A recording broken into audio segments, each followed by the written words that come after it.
This is Megha Mawandia from Trioke India, your parent coach and counselor, helping you with tips and tricks in these quarantine times. So let's talk about what are the different types of play. When I'm talking about play, what do I mean?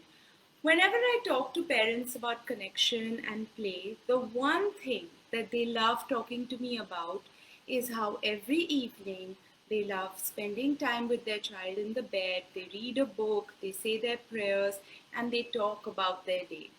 I promise you, this is not what your child means by play, and this is not what I mean by play either. What we think play looks like, which is essentially conversation, connection, is not what play for children looks like.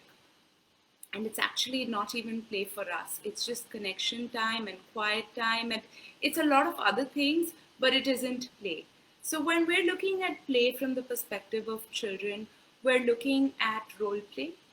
So, especially with younger children, but even with older ones, you can see me with a different hairstyle today because we we did a role play which became a little too real, where my 12-year-old cut my hair for me. And we had a great time doing it. I'm not asking you to trust your child with the scissors. Not everyone can do what she did for me.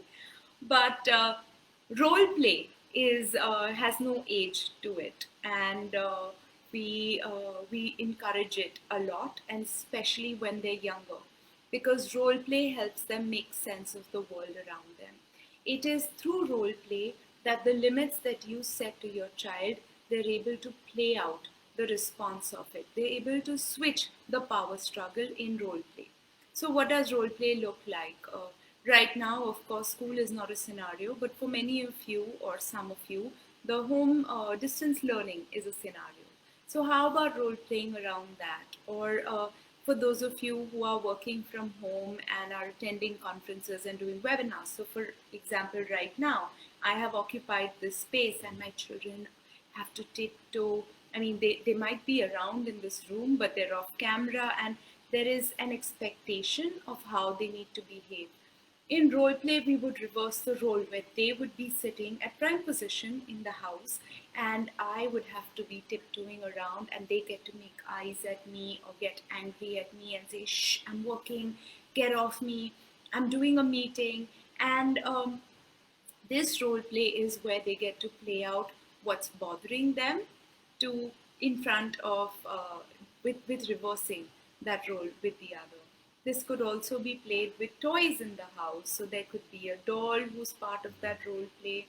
um, Also, not to forget to do role play about simple things like birthday parties, going to school, playing a game, or office mama baby, where you reverse role, who's the parent, who's the baby, etc.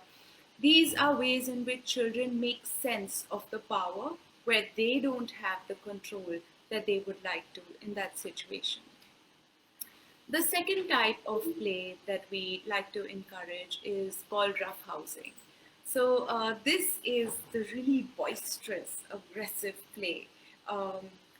It involves things like pillow fighting and wrestling, and playing catch and hide and seek, and anything that promotes a lot of laughter. Thank you, Pratma, for my hairstyle. I have to thank my 12-year-old, my latest stylist, to do it for me. But roughhousing is really about laughter. Now, a lot of parents get very worried about roughhousing because they're like, "Well, what if my child gets hurt?" And I want to share an example of roughhousing with you. So, when I was at one of my instructor meetings, and we were up in the mountains in the middle of nowhere, and a bunch of 40 people getting together to talk about play and connection and all these things.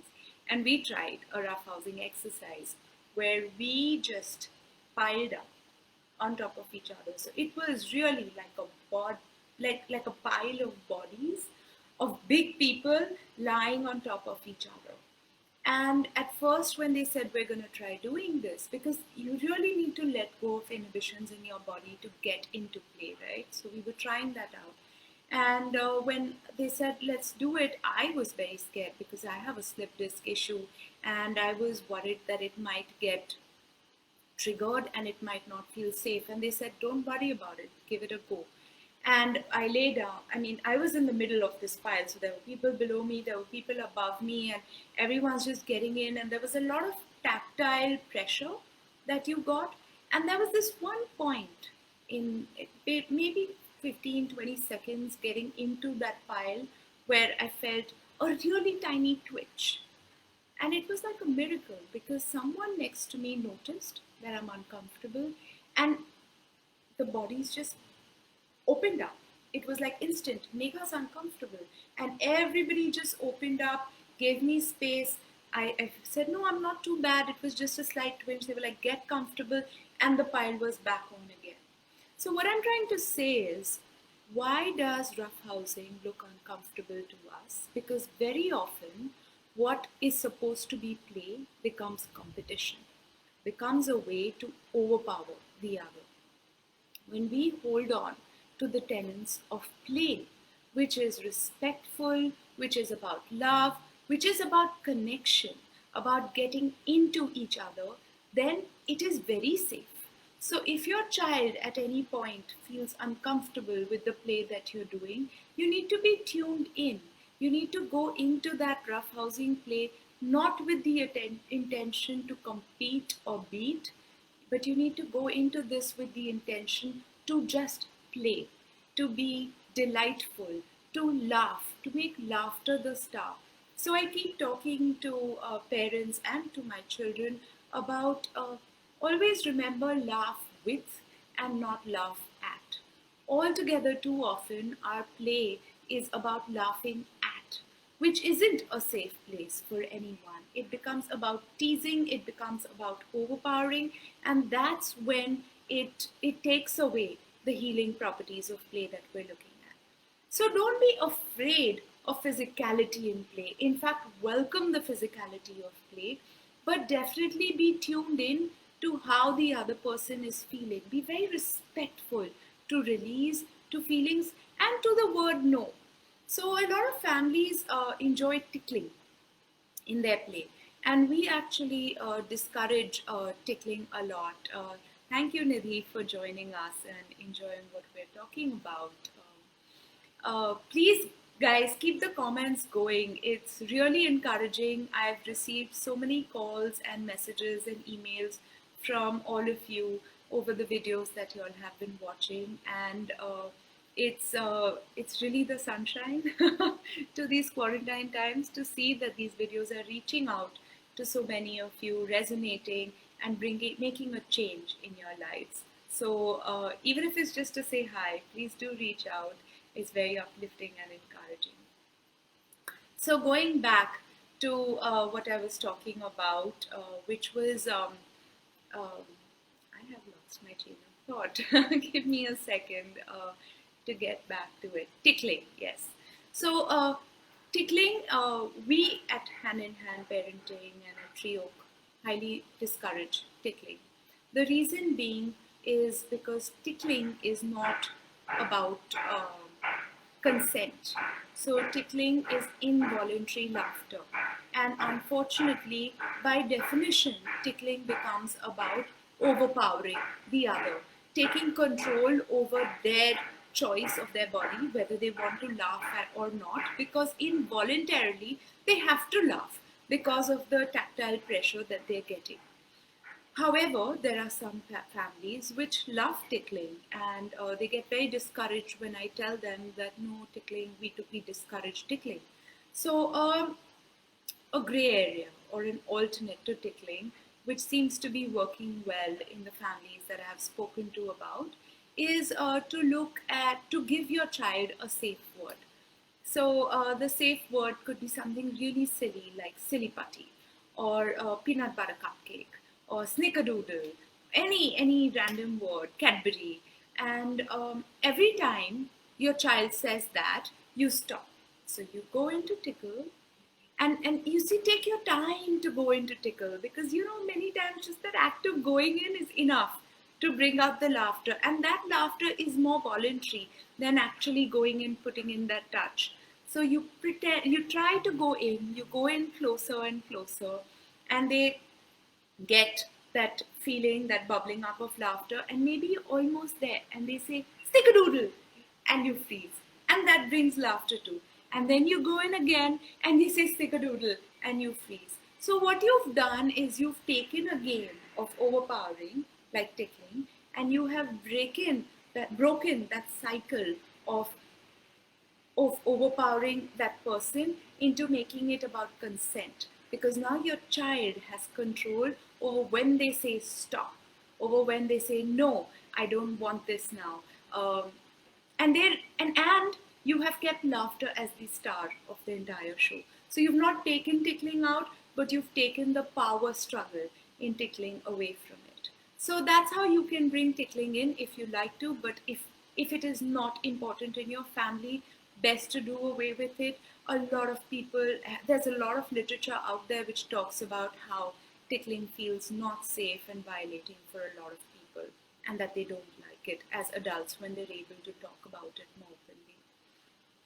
So in rough housing, we're talking about things like you can play catch. Another fun game is 1000 kisses, where you just keep going and catching your child to say, I want to give you 1000 kisses, and your child is running away from you, and you're going to catch them, and they're running away, and you're going to catch them. And it's about trying to get that one kiss in, and that two kiss in, and that three kiss in, and keep on counting how many kisses you've gotten in. Children love it because what you're doing is you're using play, you're using physicality, you're using laughter, you're bringing in all the elements, and you're tying it up beautifully in this package with love. Because it's about, I love you so much that I'm going to chase you to wherever you want to go and give you so many kisses. They love that attention that they get from it. So that's another form of roughhousing. Another fun one is lumpy cushion, where, say your child is lolling around on the sofa, and you just go and you sit down and you're like, this sofa is feeling very lumpy today. Oh God, I need to dust this sofa. Whoa, what's going on? And they laugh and they laugh and they laugh. That, Mom, that's me. That's not the sofa. And you're like, oh my God, I sat down on top of you. And again, that's the physicality, is the tactile pressure that you've brought in. And you're not afraid of using your bodies to show connection and love and repair whatever needs to be repaired. Besides these ideas, so role played roughhousing, there's another kind of play which is a very creative play. So I have one client who's been sending me these wonderful videos, these sketches that she's been doing about her life in quarantine, where she puts this tea cozy on her head, paints her nose, and cooks. And she has a spray, and she's using that to spray her vegetables or her pan, or doing something silly. She did a mime of homeschooling, where along with the pencil and everything, she pulls out like weapons as part of her tools to homeschool her child. So you can be creative by pretending to do something silly. Another parent shared with me that they just took the bed that they have, so they're not able to go down in these times. So they took the mattress from their bed and pulled it down, so it sort of became a slide on their bed. So they just angled it from flat into this incline, so it became a slide. And for a good half an hour, all everyone was doing was making a circle, slide down, making a circle, slide down. So you have a lot of tools in the house to bring in this creativity. We just need to not be afraid of it, and we need to take away those things which are breakable, move them aside, but be creative with what we can use. Ulta Pulta, a really fun way. So you could take a book, and maybe you're doing your reading time, and you read it upside down. And you're reading normally, and you're reading the book to your child, but it's upside down. And your child might initially not notice, and then after a point, they're going to notice, and they're going to wait for you to notice, and you're not going to notice. You're going to just pretend to continue reading that book. And at some point, your child is going to start laughing and laughing and saying, Mama, you're so silly. And that's the magic. That's the silliness. We want to welcome that silliness. We want that silliness to be a part of our family, because you know what? Everything is altogether too serious. Everything around us, the dangers are too serious. Being safe, the issue of safety is very serious. The issue of financial instability is very serious. Home distance education is serious. Cooking is serious. Can we bring silliness into our lives? Because the natural space for them is to be silly. I mean, yesterday we were playing football, and my daughter just started dancing and doing some chatti ganji, chatti ganji, and it was so silly and it was so funny to her and it was so natural. Children love that, and if we celebrate that, we're able to connect with them and let that release come out to repair those bottles of connection which haven't been working too well. So, yeah, so those are the types of play that I can recommend. Just to recap, we talked about role play, we talked about roughhousing, and we talked about creative play and bringing silliness into our lives.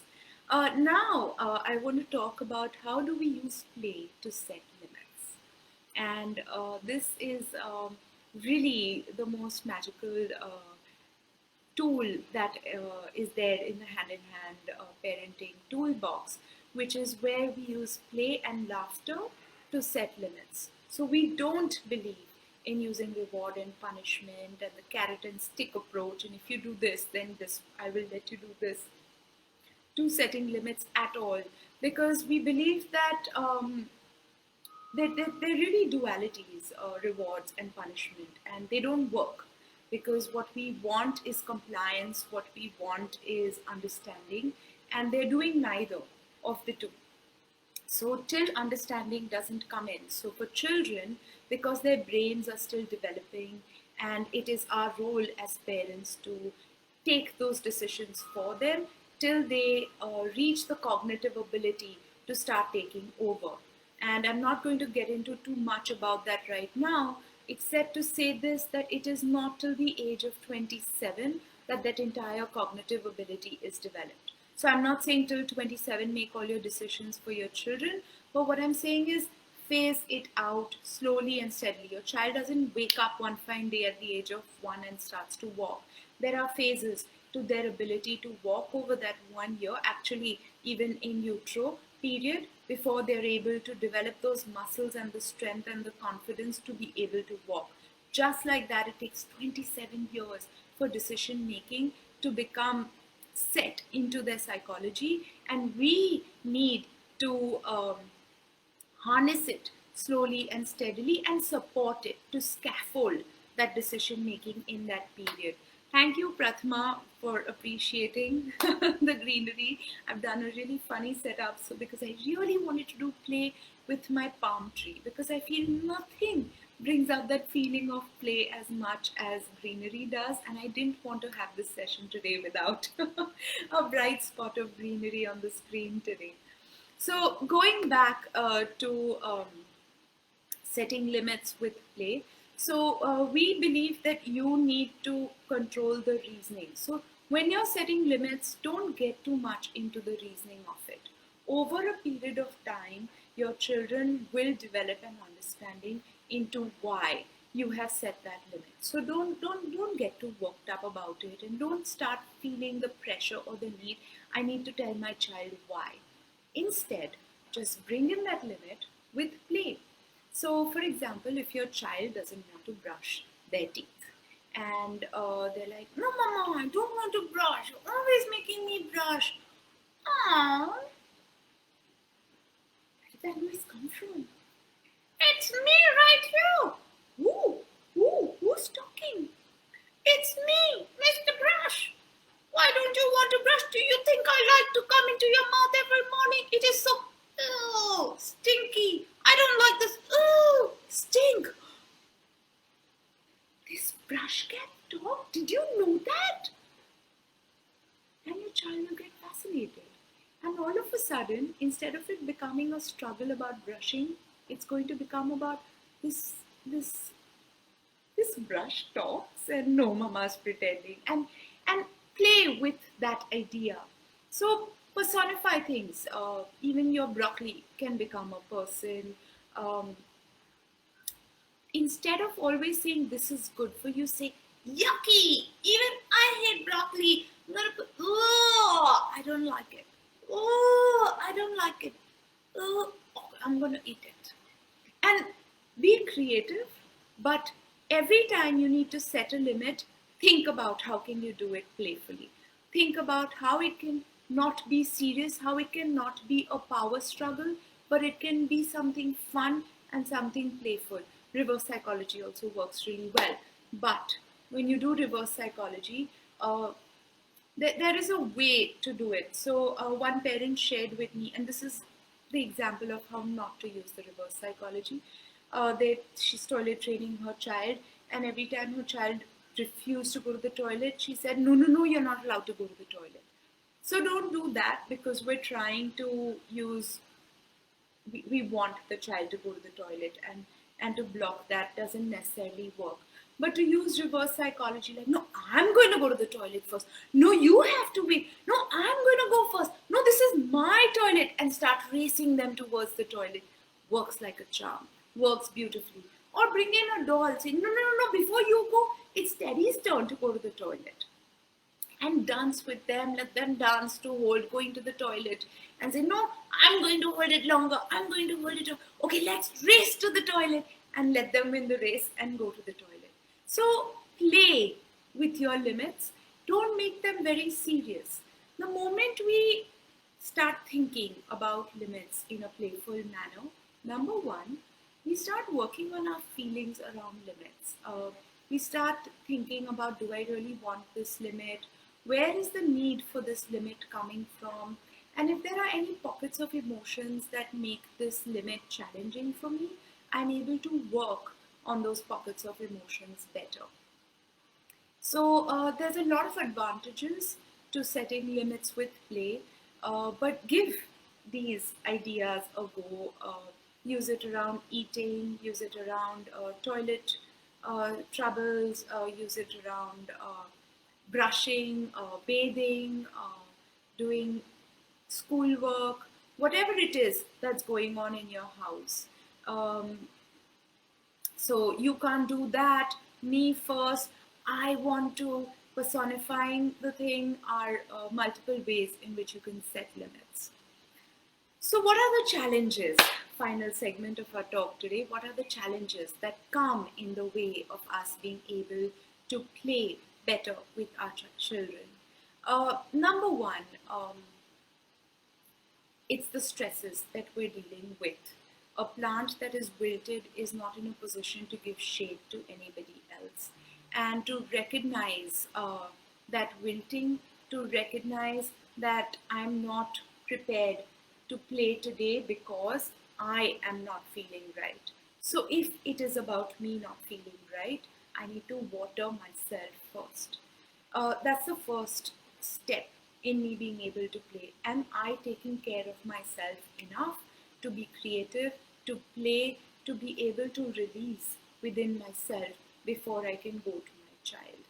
The we many times we have a lot of trauma from our own childhood, or we have blocked our own childhood because we're so serious in our adult lives and in our parenting roles and our work roles that we have forgotten play from our childhood. So it's important to start tapping into those memories and picking up strands from it and bringing that into your life with your children.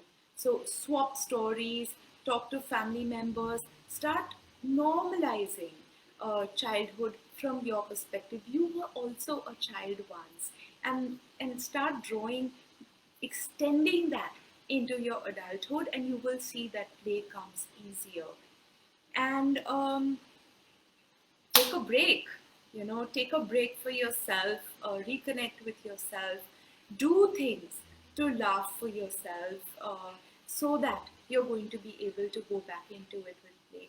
I just want to say one thing in all of this, because there are parents who have shared that, what if I were to have a drink, because that's when laughter comes out really easily, and is that a safe time for me to play with my children?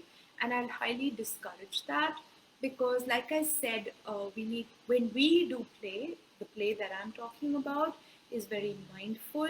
It's very controlled.